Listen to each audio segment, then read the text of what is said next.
everyone, and welcome to the AniMonday podcast. My name is Colin Hemphill. And I'm Kayla Hemphill. On our show, we roll the virtual dice each week and must watch a randomly selected anime title. Thanks for joining us. Hello. Welcome back. We're here for 2 weeks in a row, which must be a record for us. It almost didn't happen. Last week, we hit the random button on Crunchyroll, and the apparition that haunted us is called Ghost Maiden of Amnesia. This started as a 10-volume manga series that lasted from 2009 to 2013, and then was later adapted into a 12-episode anime series which premiered in 2012. We watched the first 4 episodes, and we'll try to avoid major spoilers, but there's going to be a few in these first few. Kayla, would you like to give us a synopsis? I would love to.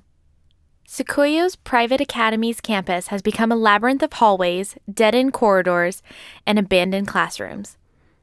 Rumors of ghosts have circulated through the student body for decades.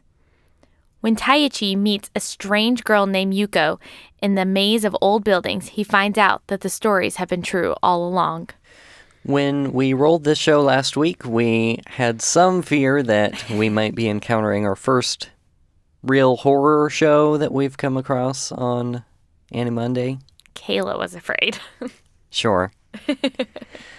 It turns out it's not so much that. There are horror elements for sure, but for the most part, this is a kind of slice of life, kind of romance, kind of a little bit of all of those. Yeah, a little bit of mystery. So with all of those genres kind of combined and all the different styles and influences that we saw on this show, what do you think of the story and how these characters interacted and how it came across? I think the first 3 episodes especially were challenging to watch to get a grasp on what the show was because they kind of bounce around a lot. The first episode takes place in what seems like present day, and it's introducing all the characters because they all know each other. And then it gives you this hook that one of the characters is a ghost and that one of the girls in the club cannot see her. And you find that out as the episode progresses. But when we go through the following episodes, they go back in time to introduce all the different characters to each other so you can see how they all met. And so it's kind of hard to tell what they're wanting to do because on one hand, they're trying to find out Yuuko's past and what happened to her. But then they're kind of chasing these other ghost stories that are taking place in the school.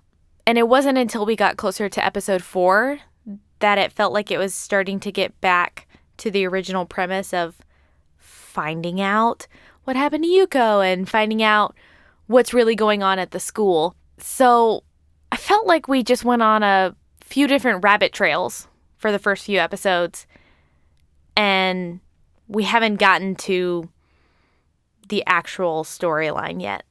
Yeah, the show is a little bit frenetic in its storytelling, and it's, I would say, easier to follow than something that's a little bit more dense, especially verbally, like Bakemonogatari.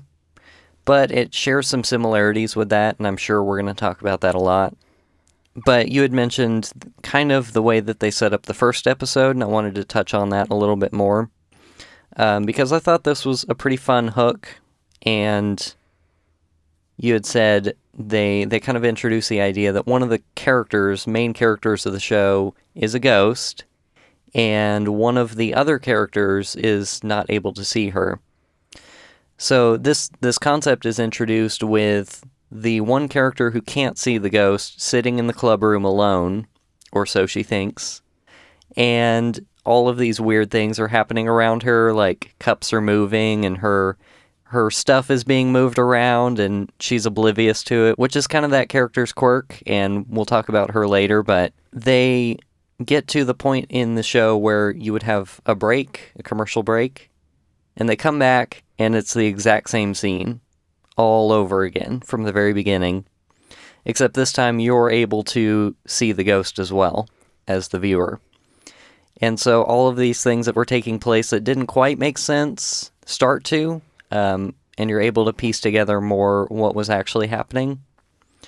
So I thought that was fun, and I can kind of see that leading in a direction as well of they're going to do a lot of this kind of stuff of giving you information but taking it away, or changing information that you think you knew. And so even early on, we're seeing a lot of that stuff. So, for example, you were talking about how a lot of the story is basically about figuring out what happened to Yuuko. And in basically like the second episode, it's kind of unclear whether Yuko's whole presence is a lie and she's actually like this evil spirit, or if she's this totally nice, just normal school kid. I think something that we both kind of found was that we haven't really gotten into the meat and potatoes of this show yet. Especially when we got to the end of episode 4, we saw the build and we were like, oh, we just happened to like end right when they're about to introduce something and start really getting into what's going on here. So we haven't gotten to experience where this show is really going yet. The first 4 episodes are a lot of you getting to know the characters and understanding a little bit of how the rules of this universe work with the ghost and how this ghost operates in the reality that the living share. And so it's kind of hard to say where the show's going to go or what it's really doing because we haven't gotten to explore that very much yet. Yeah, on our podcast, how we usually do 4 episodes of a show, that's not just kind of pulled out of thin air. There's a lot of thought behind that. When I used to go to Funimation premieres while I lived in Dallas, they would always do 4 episodes. And early stages of AniMonday, we always did 4 episodes. It kind of practically works out because it's about the length of a movie. But also, anime series tend to have a history of really showing their stuff within those 4 episodes. You're going to see a lot of the quirks that you might not appreciate. You're going to see kind of the basics of the characters in the story and the animation style and all of that. You're going to get a little taste of everything. And it's just enough time for them to really set up the plot that they're trying to go for, and maybe you see a little bit of that. This was a classic case of very end of episode 4, something happens and we're like, oh, come on. Really? And not necessarily in a bad way, more like, all right, you did the thing that's going to make me want to watch episode 5, even if I've been kind of back and forth on this show up till now. So that's kind of where we're sitting in the story, at least. Yeah, that hook came in the last few seconds of episode 4. But what we did get to experience in the first 4 episodes really were the characters themselves. We got to not only watch them encounter each other for the first time, but we got to experience a lot of their dynamics with each other and then see their different personality traits kind of play out in different scenarios. So we have more or less our protagonist for the show is Teiichi. Do you have any overall thoughts on him? He falls into a trope that we've talked about before, which is he is not remarkable, really, other than that he has this one thing, which is, for some reason that we can't really explain, he, unlike the majority of people, can see Yuuko, the ghost. And other than that, he's pretty unremarkable. Like, he seems like a normal, standard student who's of average personality. And yet, for some reason, every girl around him is in love with him. And that's something we've seen before in a different genre than this one. So there's no real explanation, but everyone has a crush on him. Yeah, that's for sure. In my notes, I think my notes agree with you in the fact that I have this bullet-pointed list that has his name, followed by a subpoint that says, the protagonist, and then one line down, I have another bullet point that I didn't add anything to. So that's your main character. And then, yeah, like you said, the whole every girl fawning over him thing. Yeah, and he's, I guess, like, average kindness, but a lot of the girls just seem to think that, oh, he's so amazing, he's so talented, but like this trope in other animes that we've watched, we have no evidence of him being amazing in any way. Simply, he exists, and that's why he's awesome. Before we get to the other characters, that kind of brings me to a point that I want to touch on that maybe I won't have another place to put it, which is that this show is very strange in the fact that there are not other people. Yes! From what we've seen, there are these 4 characters who are part of the paranormal investigation club at this school, which is supposedly a functioning school, but has no other people in it. Yeah, there was one scene in a flashback memory where they insinuated that there was other students because they just showed them like silhouettes of them walking through a hallway. But none of these kids have gone to class. None of them have even talked about their parents. We don't ever see anybody else. Yeah, a lot of that is the show is taking place after school hours. They go straight up to the club room, and the majority of the episode is in that club room. And then a lot of the ghost story kind of stuff happens much later at night, which I don't know why they're still there at the school or allowed to be there, but they're, roaming the halls at dark. And so when you say, like, Teiichi doesn't have any really defining qualities that make him this admirable person, maybe that's just because we literally don't see anything outside of this room. Yeah, it's hard to tell if this is intentional or not to give it the perspective of Yuuko, who doesn't go to classes, obviously. And so it's mostly just her encounters with them, which would happen after school. There was even an episode where it was confusing because we didn't realize that any time had passed until they said, "Where have you been?"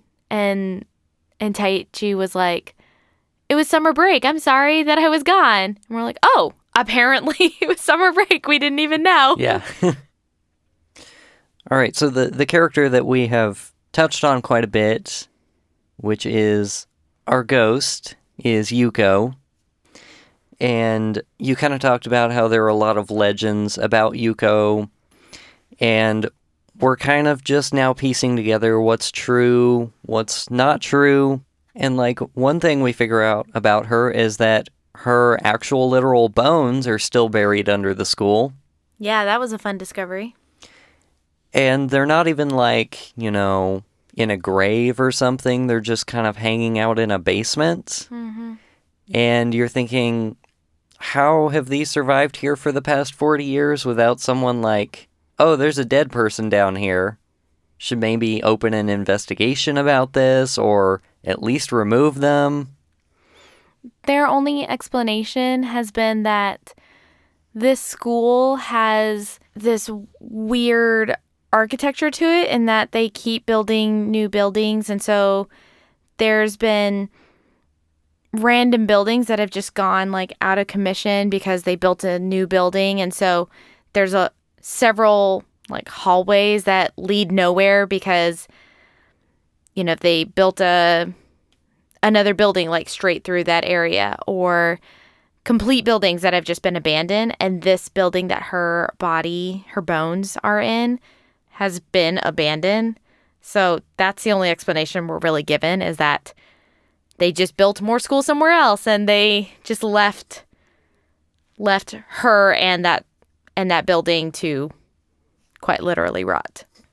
You had also mentioned how we're starting to understand the rules of how this interaction works, and it's still a little bit unclear to me,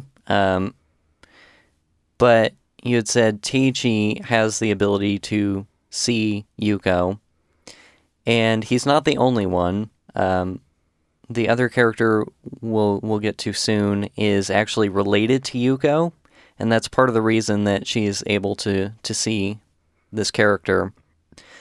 But something they talk about is that it's mostly based on perception. So if you have a perception of this ghost, then you're able to understand it and you're able to see her. But the perception also affects the way that you see her. I found this really interesting because I think a lot of times when we encounter ghost stories, you just see the ghost as whatever it's supposed to look like, whether friendly or not. And it's interesting that they've played with this psychological component, that if you expect to see Yuuko as this kind, forgotten girl, that's how you'll see her, which is how she describes that she sees herself. But if you expect to see this evil, dark, menacing spirit, that's what you'll see. And it can even change. So if your expectation and perception of Yuuko changes, how you see her will change. And that's something that they show us, is that the characters would have a shift in perception on who she is or who she might be, and they suddenly see her differently, and then they make a conscious decision to view her the way that they want to view her. And I found that very interesting because that's not something that gets talked about a lot, is what happens when, you get scared, like you build up something in your mind to be worse than what the reality is, but you can make it so real because of your expectation of what you think you're going to see. Yeah, and these are just the characters who are able to see her. And so the ones who don't see her, even if they have some awareness that there is something here, they're not able to see her because something about their personality and their perception of what it means to have a ghost present doesn't allow them to see that. So that's part of the unclear part, is what makes that a blocker for certain people. As a character, in the way that like she sees herself and that Teiichi sees her, what do you think of Yuuko? I find her very interesting because she's how I imagine a lost, forgotten teenager to be. So something that keeps coming up, and especially in the last episode, is she talks about how lonely she is because so many people can't see her. And something she's really craving is touch, because she can actually be touched. And that comes out in a lot of affection towards Teiichi. But with the other character that can see her, she also tries to like reach out and touch that character and to have some sort of physical contact with her.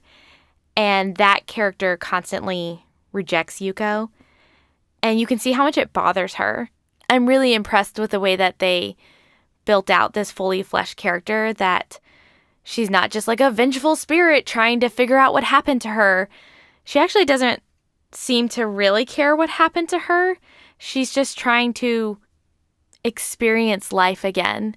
And that's her whole drive, is she's just trying to feel normal, like feel like one of the living, because she's finally has some access to it. And I think that's different than a lot of ghost stories that I've seen in the past. Yeah, I think so as well.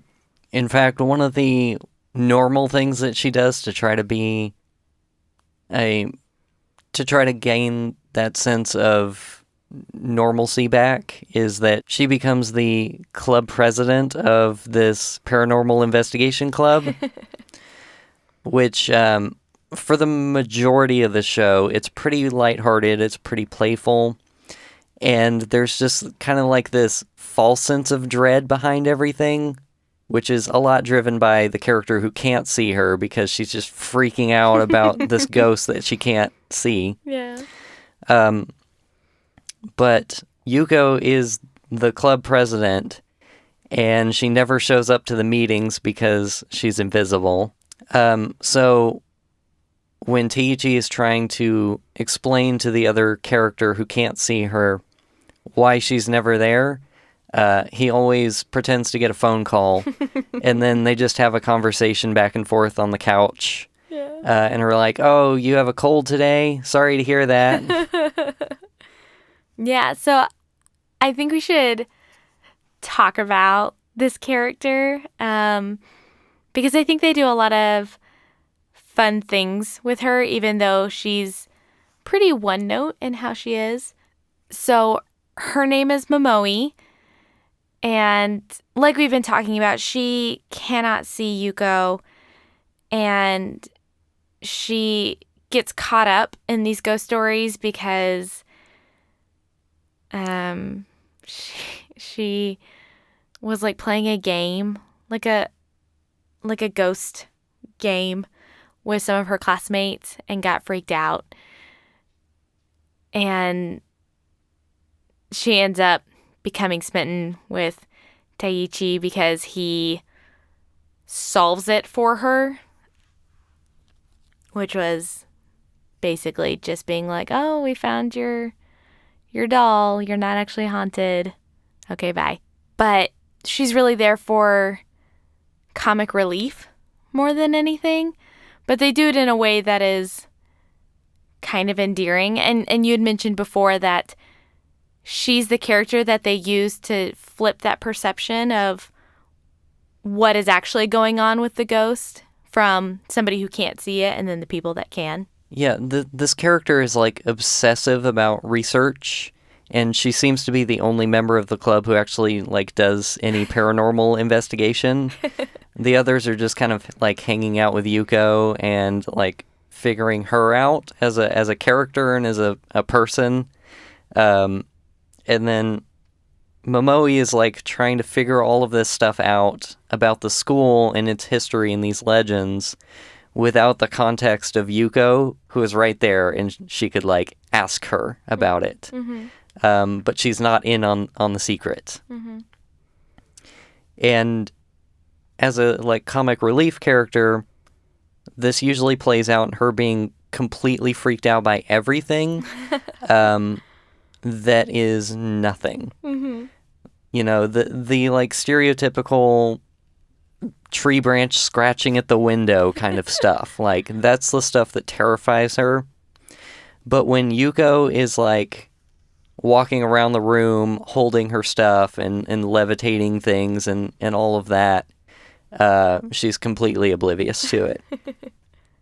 And they kind of poke fun at this at one point when we're first introduced to all these characters, and Yuuko is messing with her and actually flips her hair up to look like an ahoge, which she doesn't normally have, but it's our first indication of like, oh, this is what this character is going to be like. And it's funny because she's only ditzy in the fact that she doesn't have the perception to know that Yuuko is actually a ghost who is present that's doing all of these things.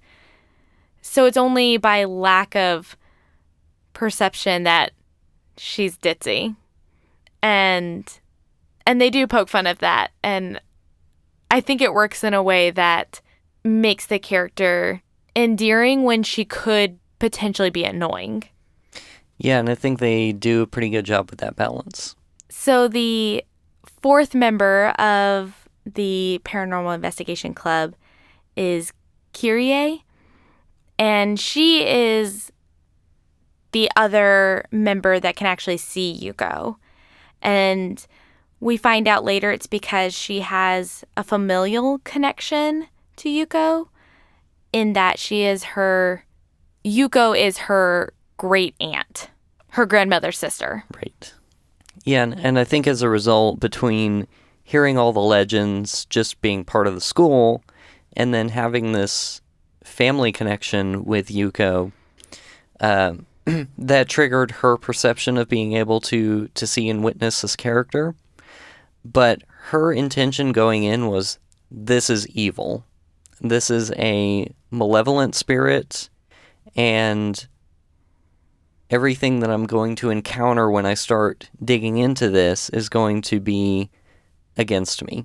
Which is how we get introduced to the idea that Yuuko has this alternate appearance that you can see only if you perceive her to be that way. And this results with her being very aloof from Yuuko. Even later when she finds out that was just her perception and that her perception was actually wrong, she still keeps her distance from Yuuko, which is sort of explained by it seems like she kind of has feelings for Teiichi, but she seems to try to have a very aloof personality most of the time. But then you find out she's actually a big scaredy cat. Yeah, and not quite in the same way that Momoi is. She tends to be like really gung-ho about these investigations as well, but just because she has such a close connection to them. But once she actually gets into the fray, she ends up like curled in a ball in a corner. Before we get into our conversation about production, we're gonna take a quick break.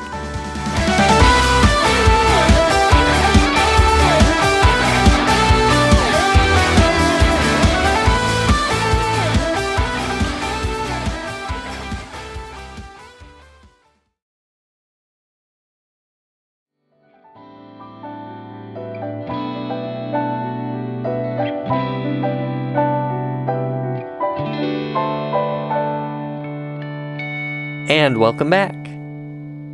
Kayla, would you like to start off our discussion on the production qualities of this particular anime series? Yes, I would. One thing I noticed in particular about the character designs of this show is that they're mostly really boring, standard. There's nothing that stands out about the characters. None of them have unique hairstyles or even unique hair colors. Two of the characters are blonde, which is more uncommon than unusual. But there's nothing that really stands out about the kids. Even the ghost herself, she is not particularly interesting looking. She looks like a normal student. But something that I love that they did is, we talked about this earlier, is when people's perspectives change about Yuuko, her appearance changes. And they did some really cool design with that. A lot of it is leaving things up to the imagination. So you don't get to see fine details of the monster that people perceive her to be. And I think that works for the show. Something I see a lot in movies or shows that are supposed to have this really like built up kind of monster or something. As soon as they show it, is never as scary or as intimidating as what you built up in your head. Yeah, signs. That is exactly what I was thinking of. But I think they did a really good job of putting something there so that you understood that there was a change, but they didn't try to animate it so much that they just handed it to you. They left a lot to the imagination, and I think that really worked in their favor. Yeah, you would see, like, glimpses of her eyes, and they were, like, bloodshot, or kind of a glowing, creepy red, or you'd see the edge of her hand just barely touching Teiichi, and it was, like, you know, corrupted and kind of decaying. But aside from that, you would see very little. Yeah, and I think all of that played really well, especially in the timing of everything, when the characters aren't aware if a certain ghost story is about Yuuko or not. You'll see a lot of like quick movements in the shadows that you're like, oh, is that another ghost? Is it Yuuko? What's going on? And I think they play that suspense really well. And a lot of that has to do with the way that the backgrounds are drawn, I think. So something we've talked about a lot is that they don't busy up their backgrounds with other students.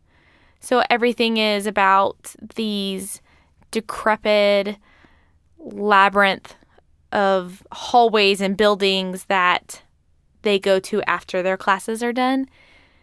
And it's usually in the afternoon, so the sun is, you know, casting these long shadows, and that's something that they use a lot in the different episodes is they play with the shadows that are in the sceneries already.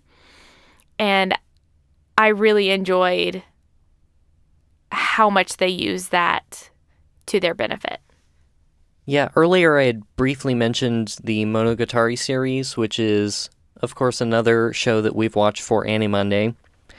And I think it'd be pretty easy to draw some comparisons there in terms of art style and the sorts of things that they did with camera work, especially, considering how little there is in scenes, with it typically just being a classroom, a character or two, and, you know, some very basic stuff around them.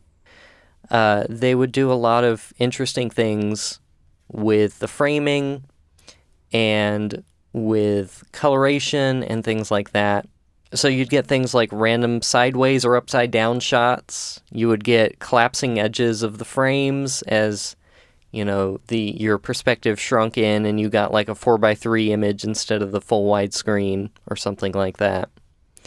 There were occasional times where you'd see words popping in and out quickly, which is something that we dealt with a lot in that other show. Rapid changes from bold saturated colors to almost a monochromatic sort of look, and things like that.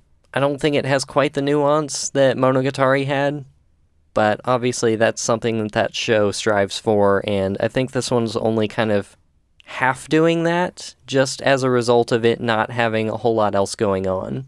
So something you mentioned was a lot about the coloring, which is, I think you're right. If we're comparing it to something like Bakemonogatari, which is really known for its art form, it's kind of unfair.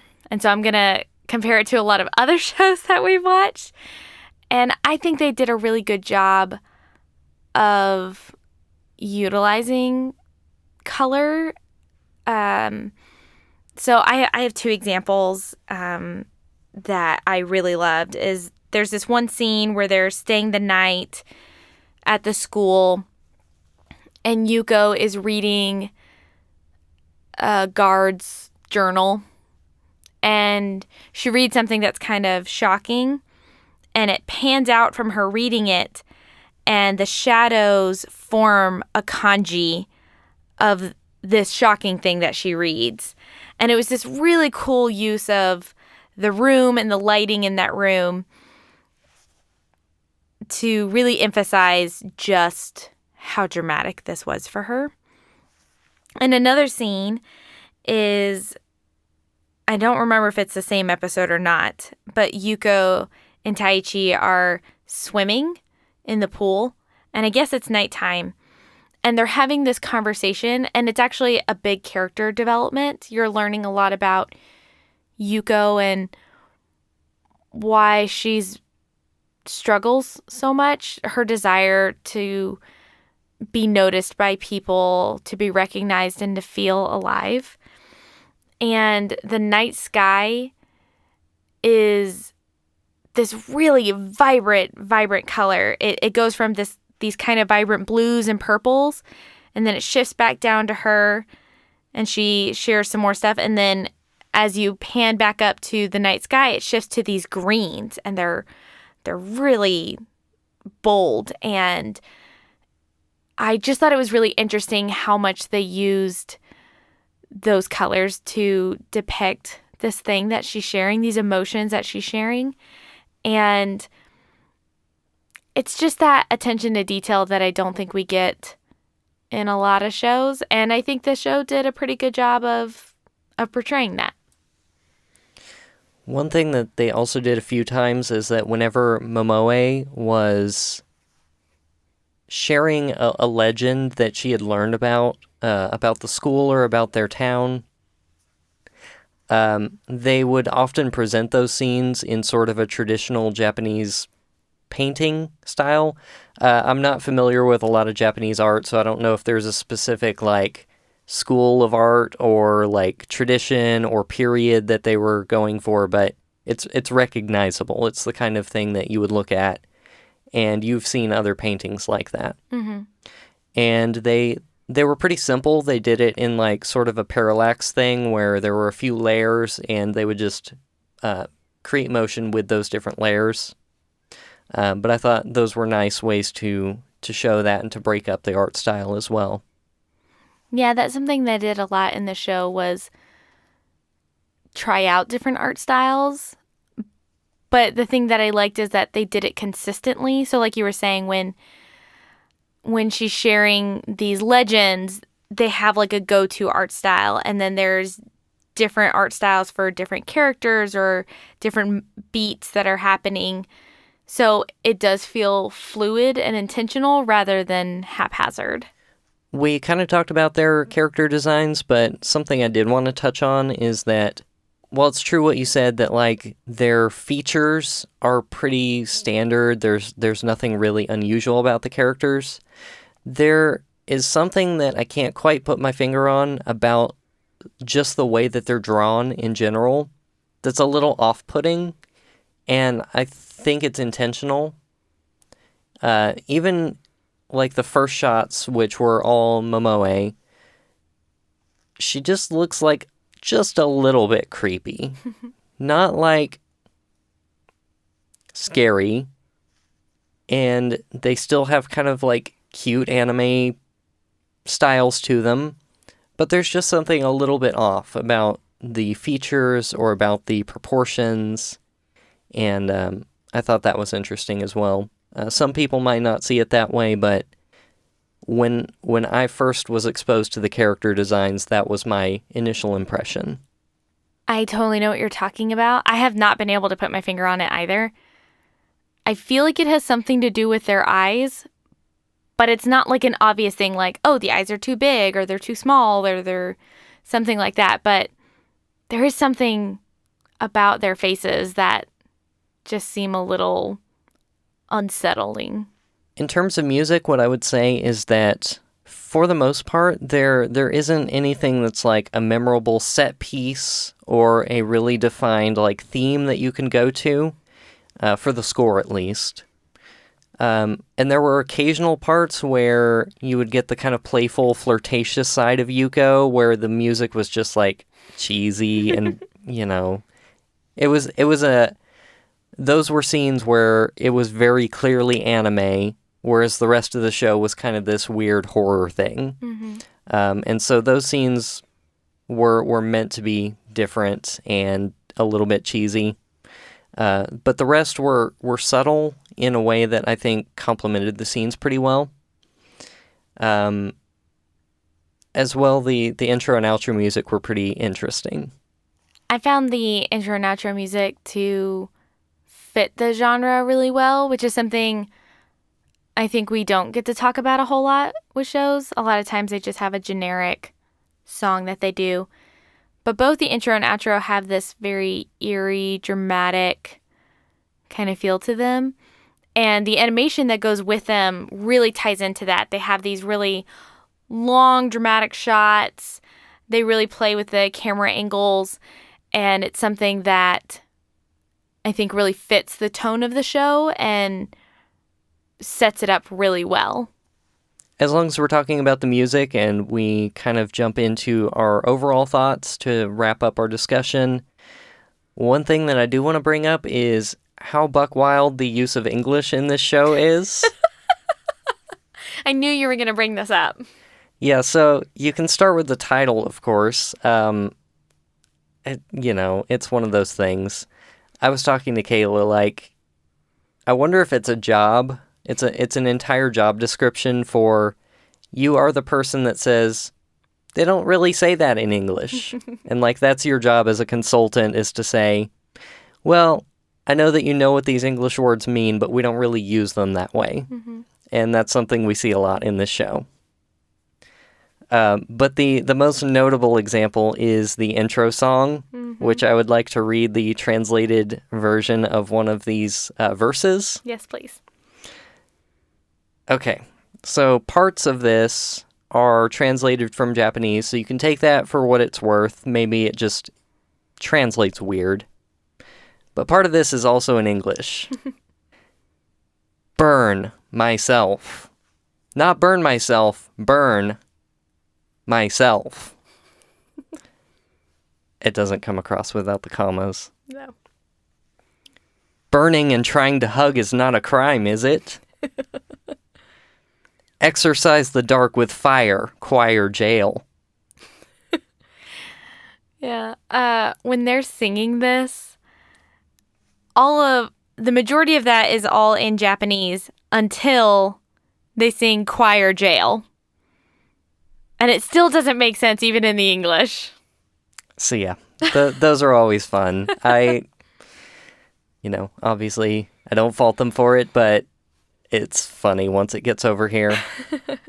Something else that comes up frequently on our podcast that almost goes without saying is that there's always weird sex stuff.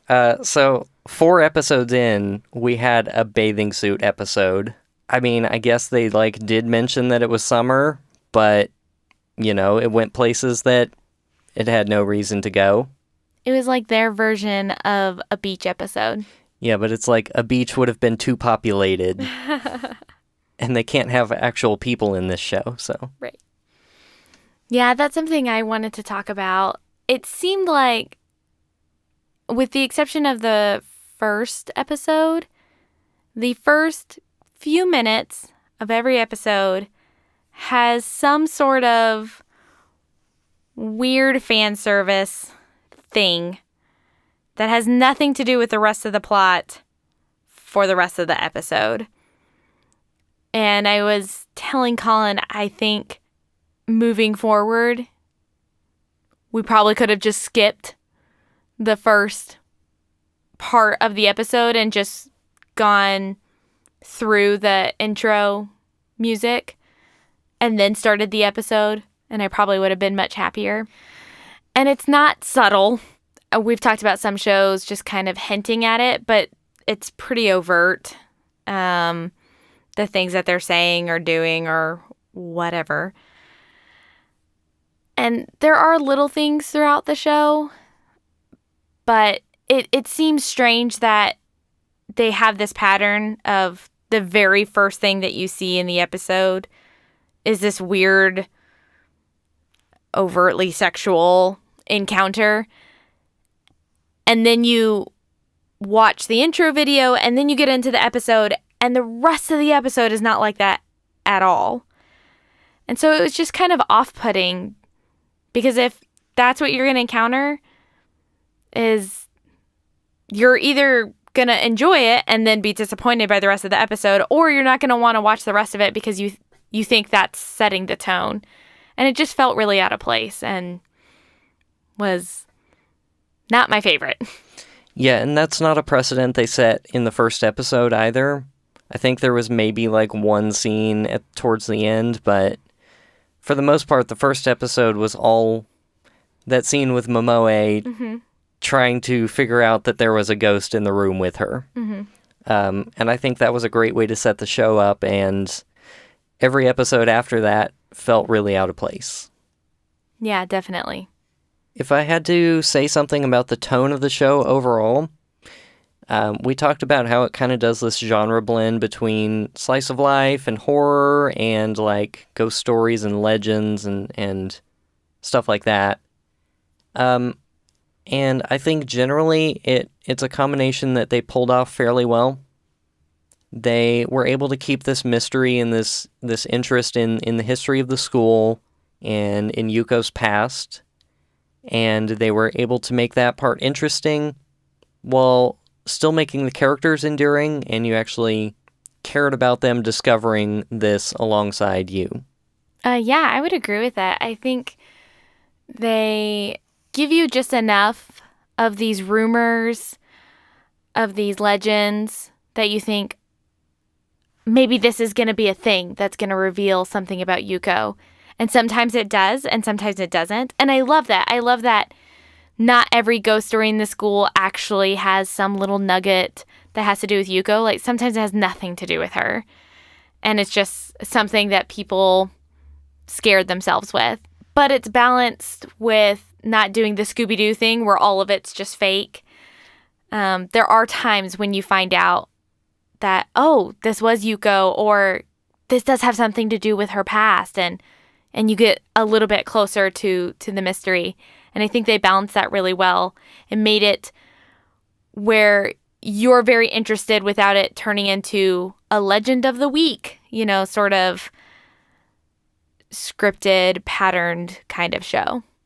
When we talked about characters, you had kind of touched on Yuuko and how interesting of a character she is and how they've at least set her up to be. And I think that's one of my overall takeaways, too, is that the characters are pretty interesting overall, but specifically, one interaction that I think is pretty cool is Yuuko's overdependence on Teiichi. And you had talked about how, like, she craves physical touch because she has been without that for 40 plus years now. And she goes through her life every day being the same person, the same age, knowing the same amount about herself and her past. And the vast majority of people can't see her at all or interact with her. And the few who do generally encounter her as this evil, horrible thing. And so when this person comes along who is not that and can see her the way that she sees herself, she becomes immediately dependent on that person, and because he's completely changed the way she views herself and the way that she lives her life. And even when the other character comes in who can see her normally, kind of rejects her still and is distant from her. That could be set up for something pretty interesting in character storytelling, and hopefully it stays that way. But it's hard to say at this point what they're going to do with that. Yeah, I would agree. I'm hoping that the show would continue to go and explore those things rather than lean into the fan service that is present in some of the episodes. I do know the show has a romantic element to it, so I know it could start leaning more into the romantic side rather than the mystery side. It's hard to see now where the show would go, and I'm hoping that it would find a good balance. Aside from knowing about like the romantic elements that we are doomed to see at some point, there's also some weird stuff about the whole logic of the show that kind of pulls me out of that a little bit. We talked a little bit about how, like, Momoe can't see the ghost even though she is 100% aware that she's there. They've more or less told her that the ghost is here, but she can't see it. And we can't really figure out why that is. Furthermore, like, Yuuko doesn't seem to be tethered to the school. She is shown walking with them other places. And yet there was that scene where we found out that he was gone for the entire summer and didn't come to visit her at all. And she didn't, like, go with them to hang out somewhere. It's just kind of confusing what characters are actually able to do around Yuuko and how they're able to see her and interact with her.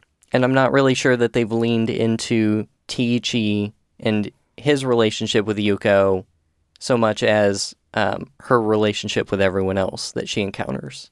Yeah, I think what you're saying about the rules not being very clear, because there are times when she is, like, talking about how she was trying to get into this building because it had a heater and it was cold in the winter, insinuating that she would get cold. But then at another time, fan service, she was naked and Teiichi was like, oh, can you, like, please put on clothes? And she was like, oh, I'm sorry, like, I forget that people can, like, see me, implying that she would be naked a good chunk of the time. And so it's hard to tell, like, if the elements actually do affect her, because she can swim, like, actually swim in a swimming pool. She doesn't, like, float above it. Like, she interacts with the water. It seems strange what she can physically come into contact with and what actually affects her and what doesn't.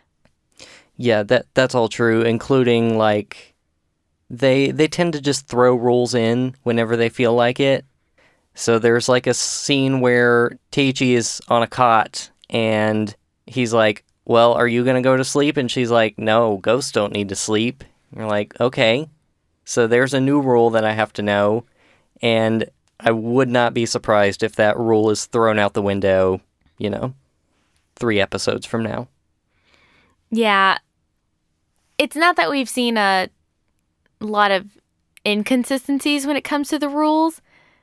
Just seems like they're deciding on the fly what the rules are. It seems arbitrary. Yeah. And it sort of seems like the rules don't matter a whole ton.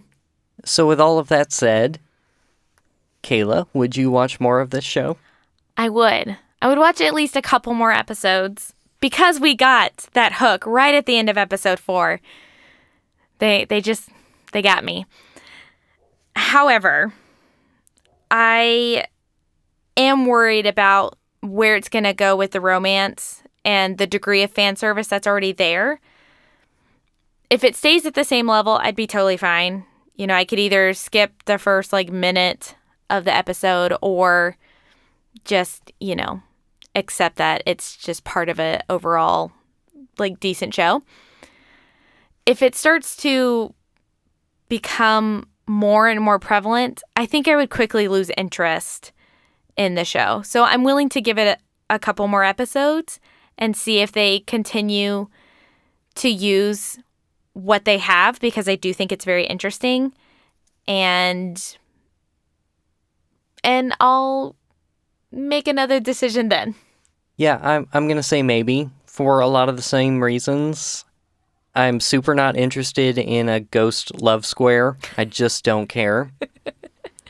I would rather the show be focused on Yuuko's history, and I think that could be interesting.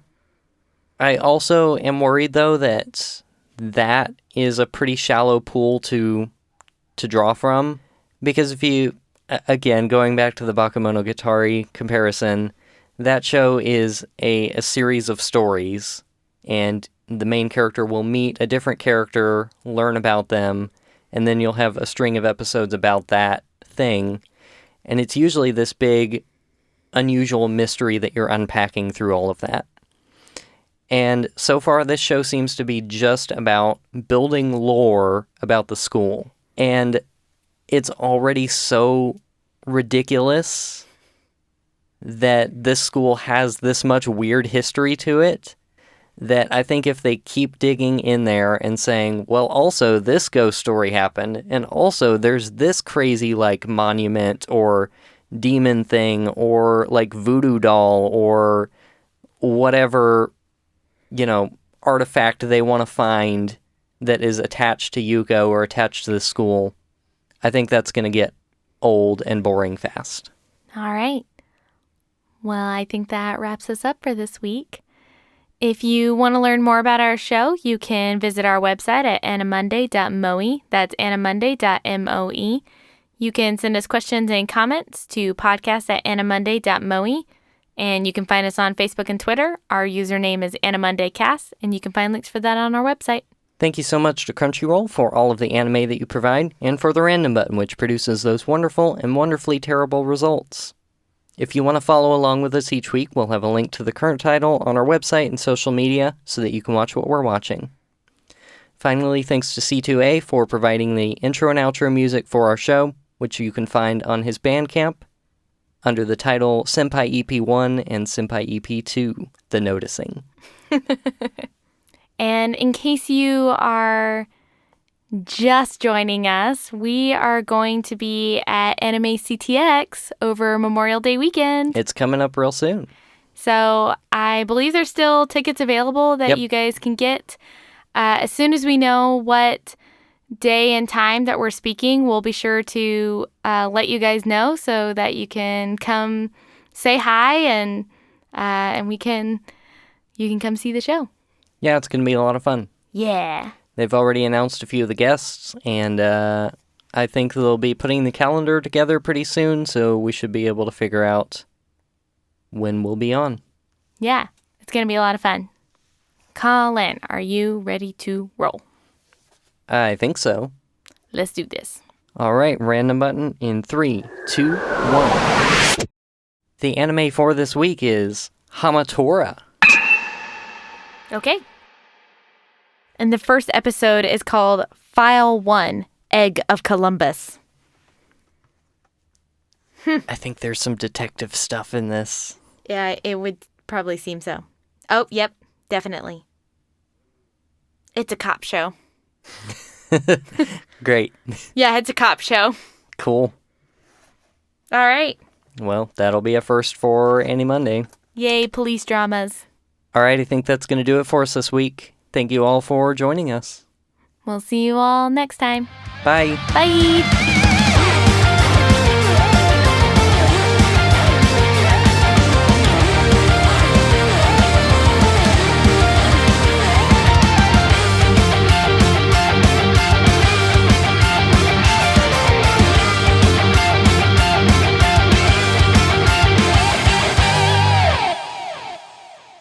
Maiden of Amnesia. Dusk Maiden of Amnesia.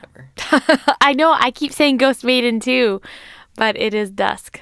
Dusk Maiden of Amnesia. Dusk Maiden of Amnesia. Amnesia. Just in case I said it wrong anytime. I like how much they emphasize amnesia in the title and then definitely brush over it. Up. I mean, other than the fact that she doesn't know what happened to her, but she doesn't care. Yeah. She has not cared for 40 years. No, but why would she? She's like, that's not gonna bring back anything that I want. No, but if it's like any other ghost thing, it's like, she needs to know that so that she can move on. Be free.